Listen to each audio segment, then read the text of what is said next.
Dear Nightfam, what you're about to hear is perhaps the most well-documented case of reincarnation ever. A story of two young girls whose lives couldn't have been more different.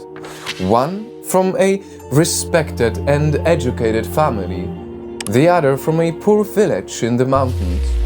One who crawled back from death to have another chance, and another whose life suddenly ended just as she achieved her dream. Let me tell you about two lives becoming one, a story that puzzled the world of scientists. This is the story of Shiva and Sumitra. ये पूछना है तुमसे सुमित्रा मैंने कि नहीं सुमित्रा मत बोलो मुझसे हाँ अभी शिवा ही हो तुम हाँ And it begins with the birth of Sumitra's son.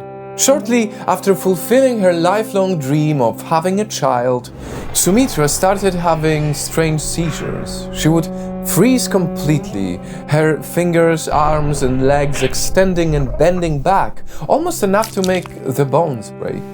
Until one day, as the attacks got worse, she said the following words. I will die in 3 days. And to everyone's surprise, 3 days later, as Sumitra was standing in the yard, it happened. According to the villagers, she started swaying back and forth, roaring, grunting, and screaming for help in a harsh voice as she clawed her hands around her head. But by the time her family rushed to see her, she had no breath, no heartbeat. She just stood like a statue made out of flesh and bone. Somehow, the warning came true. Sumitra predicted her own death. That same night, obviously, rumors started to spread among people. Was she possessed? Could these terrible seizures be the work of some demon, or perhaps the devil himself? And as the people were preparing Sumitra for the funeral, no, this is the crazy part, suddenly her eyes shot open and she bolted upright, looking at everyone around her.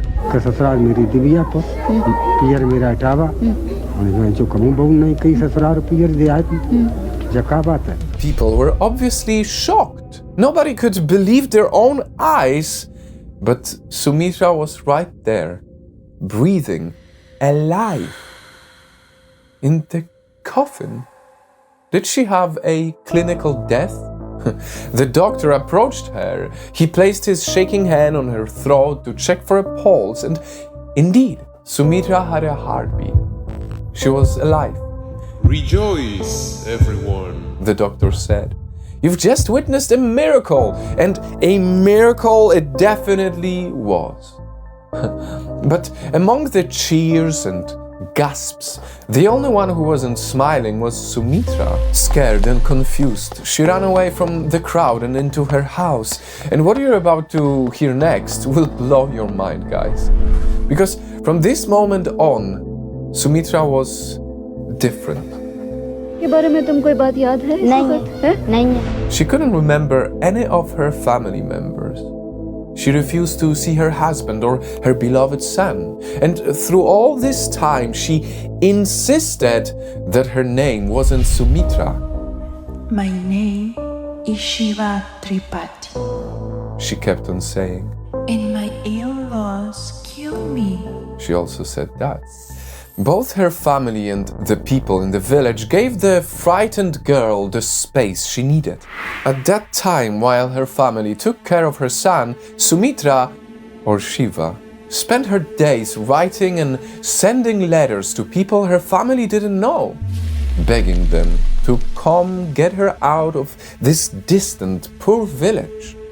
She refused to eat from the same plates as the rest of her family and insisted that they bring her Rinku and Tinku. They had no idea what that was. For months, this madness continued. Sumitra's family got their daughter back, except there was a complete stranger living in her skin. Was it a mental illness, they thought? Until one morning, a man holding a heavy leather book came to the family house. The man introduced himself as Ram, Tripathi.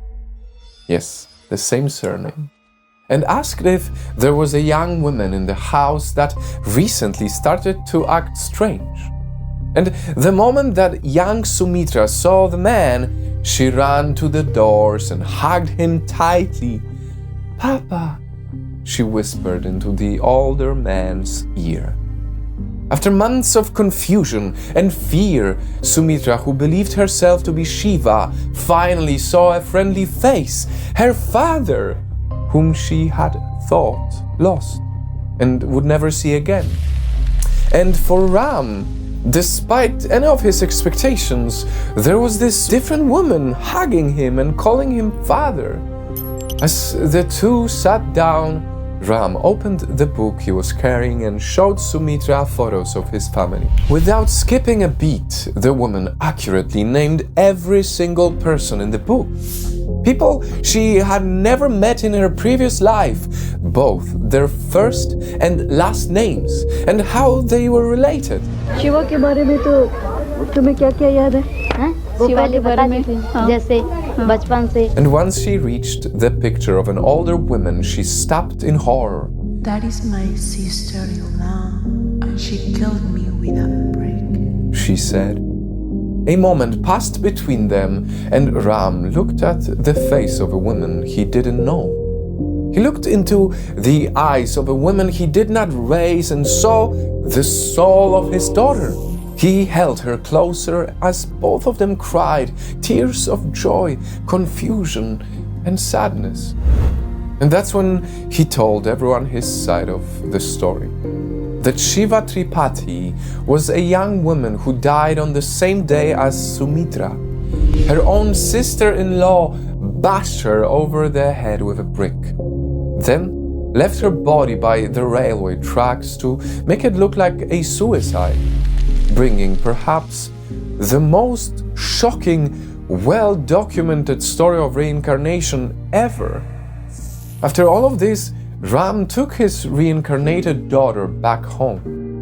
There she reunited with the rest of her family, who all thought they'd never see her again. In the years that followed, the name Sumitra was completely replaced by Shiva, and the woman tried to blend both of her lives into one.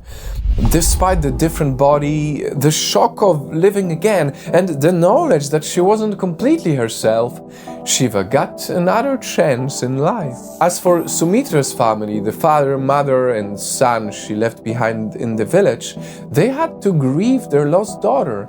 But Shiva moved back to live with them in her later life and even took care of the son Sumitra gave birth to. But everyone knew she wasn't the same girl they knew. She died for a final time in 1998. And I know, Nightfam, all of this sounds insane, but I encourage you to Google it. I didn't come up with any of this. This story has been researched by many scientists over the years, and no one could come up with a definite answer of what happened. So I wonder, how could you possibly explain this? Do you believe it was perhaps some glitch in the reincarnation system? Let me know in the comments down below what you think.